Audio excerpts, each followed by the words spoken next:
Ngoja nikwambie jinsi gani manifestation inafanya kazi. Watu wengi wamekuwa wakifundisha kwamba ukitaka kufanya manifestation, imagine kitu gani unachotaka. Imagine namna gani ambavyo unatamani mambo yatokee. Hiyo inakuwa kama vile ni story za hadithi zile za watoto. Ngoja nikuambie namna gani manifestation inafanya kazi na ni umuhimu na inatokeaje. Iko hivi. Badala ya kuanza kufikiria sijui imagine ulimwengu, no. Achana na masuala ya kuimagine. Fikiria hivi, angalia movie ambayo umewahi kuitazama, namna gani jinsi Sterling ambavyo alianza kuwa na mazingira magumu, akapambana kwenye position alionayo, akawa ana struggle na akadedicate maisha yake kuanza kufanya mazoezi. Anajaribu kitu fulani, anashindwa, anaanza kujitrain mwenyewe mpaka pale anapokuwa mtu sahihi na mzuri na kuanza kubadilika. Ukiwa unaangalia movie, ukianza kumuona Sterling akiwa anafuata vitu visivyo sahihi, ni emotion gani unakuwa nayo? Unaona sasa huyu mbona anapotea?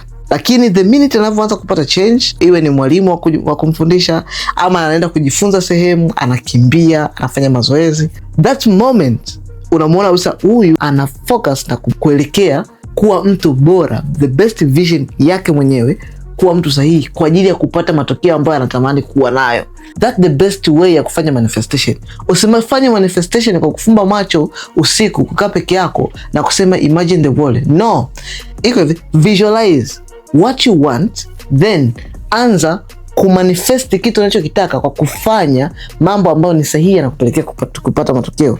So, sio kama zile fairy tale ambazo unakaa chini unasema imagine what you want, the universe is going to give you everything. Achana nayo haya mambo. Yatakufanya ukae huko chumbani kwako uchanganyikiwe, kwa sababu universe haitakupa chochote.